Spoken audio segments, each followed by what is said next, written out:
Bukan geng motor, ini rupanya pekerjaan para pembunuh Vina Cirebon 2016 lalu. Kuasa hukum rekayasa hukum ngasih tahu informasi bahwa kalau mau cari informasi tentang pelaku yang DPO itu ke tempat itu aja Mbak gitu. Di mana itu tempatnya? Di warung, sebuah warung. Jadi Masih di daerah Cirebon? Masih.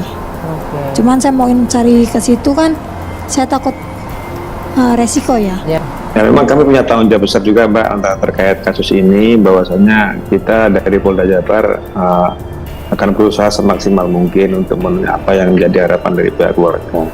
Saat ini tim kami, baik itu tim lapangan maupun penyidik, sedang bergerak di wilayah Cirebon untuk menelusuri keberadaan dari 3 pelaku yang belum ketangkap.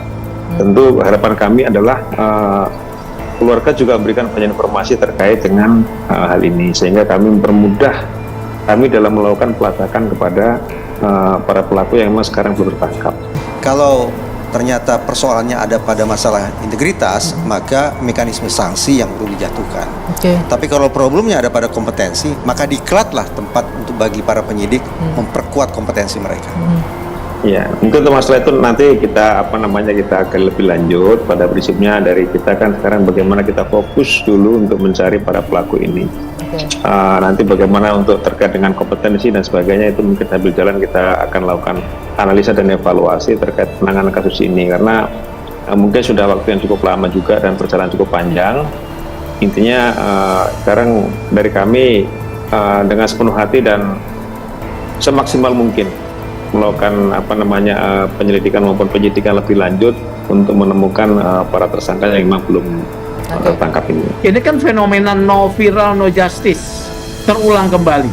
Itu sudah akurat, tinggal ditangkap. Nah, menjejaki keberadaan mereka ini menjadi tugasnya polisi ya. Ini kan baru terungkap lagi menjadi perhatian setelah fenomena difilmkan. Saya mau sampaikan bahwa keluarga korban ini dikatakan lebih beruntung ya, lebih beruntung dibandingkan dengan mungkin banyak korban-korban yang ketidakadilan yang kemudian tidak sama sekali belum terungkap kasusnya. Ini kan sudah ada 8 orang yang ditindak ya, tinggal 3 orang. Ini bisa terjadi menjadi perhatian karena fenomena dibuatnya film seperti kasus Jessica. Viralnya film Vina sebelum 7 hari membuat kasus pembunuhan dan pemerkosaan Vina Cirebon 2016 kembali diperbincangkan. Diketahui film Vina sebelum 7 hari merupakan kisah yang diambil dari cerita nyata gadis 16 tahun bernama Vina. Dia diketahui meninggal dunia bersama kekasihnya Eki setelah dibunuh oleh sekelompok geng motor. Atas hal tersebut, 5 dari 8 tersangka sudah ditangkap, sedangkan 3 orang termasuk pelaku utama yaitu Egi masih belum diketahui keberadaannya. Banyaknya huru-hara cerita kasus tersebut, kuasa hukum terpidana kasus pembunuhan Vina pun membantah bahwa kliennya adalah anggota geng motor. Jogi Nainggolan, selaku kuasa hukum terpidana, mengatakan adanya kejanggalan dalam kasus pembunuhan Vina pada 2016 silam.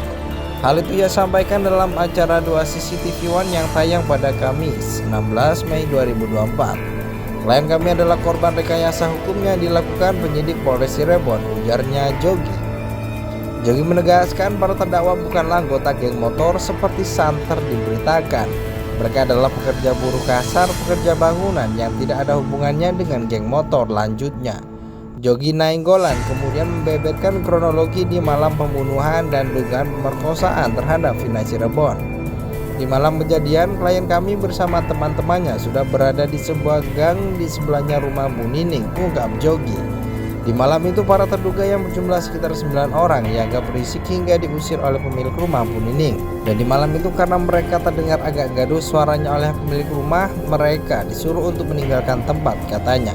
Sehingga para terduga pelaku pindah tempat nongkrong ke rumah Pak RT setempat hingga mereka tidur sampai keesokan harinya. Sementara peristiwa kejadian ini di malam itu jaraknya 1 km dari tempat mereka duduk-duduk. Ini yang tidak diungkapkan oleh kepolisian, ada saksinya, pungkas Jogi. Diketahui Vina merupakan korban pembunuhan yang dilakukan oleh geng motor pada tahun 2016 silam. Vina dan kekasihnya Muhammad Rizky Rudiana atau Eki menjadi korban kesadisan geng motor yang terjadi di Kabupaten Cirebon. Kasus yang dialami mereka awalnya dikira tewas karena kecelakaan lalu lintas. Namun ternyata mereka tewas akibat dianiaya dan dikeroyok segerombolan remaja atau geng motor di Kecamatan Talun, Kabupaten Cirebon. Polresta Cirebon pun melakukan penyelidikan dan korban dinyatakan sebagai korban pembunuhan. Kasus yang dialami Vina dan Eki ini pun kini diangkat menjadi film bergenre horor yang tayang di bioskop. Polresta Cirebon pada akhirnya menangkap 8 pelaku kasus pemerkosaan sekaligus kasus penganiayaan dan pembunuhan tersebut. Polisi pun bergerak untuk mengusut kasus tersebut setelah dilakukan pengembangan berdasarkan dari bukti dan saksi teman-teman korban. Kecurigaan polisi pun terbukti. Kedua korban tewas akibat dibunuh oleh sekelompok geng motor Moonraker. Para tersangka tertangkap di Jalan Perjuangan, Kampung Situgangga, Kecamatan Kesambi, Kota Cirebon. Adapun 3 pelaku lainnya masih belum tertangkap hingga kini. Beredar pula rekaman suara Vina yang merasuki sahabatnya yaitu Linda. Vina mengaku menolak cinta Eki lantaran ia ingin menikah dengan Eki. Viralnya film Vina sebelum 7 hari membuat kasus pembunuhan dan pemerkosaan Vina Cirebon 2016 kembali diperbincangkan.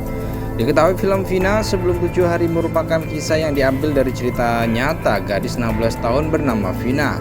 Ia diketahui meninggal dunia bersama kekasihnya Eki setelah dibunuh oleh sekelompok geng motor. Atas hal tersebut 5 dari 8 tersangka sudah ditangkap, sedangkan 3 orang termasuk pelaku utama yaitu Eki masih belum diketahui keberadaannya. Banyaknya huru-hara cerita kasus tersebut, kuasa hukum terpidana kasus pembunuhan Vina pun membantah bahwa kliennya adalah anggota geng motor. Jogi Nainggolan selaku kuasa hukum terpidana mengatakan adanya kejanggalan dalam kasus pembunuhan Vina pada 2016 silam. Hal itu ia sampaikan dalam acara 2 CCTV One yang tayang pada Kamis 16 Mei 2024. Klien kami adalah korban rekayasa hukum yang dilakukan penyidik Polres Cirebon, ujarnya Jogi.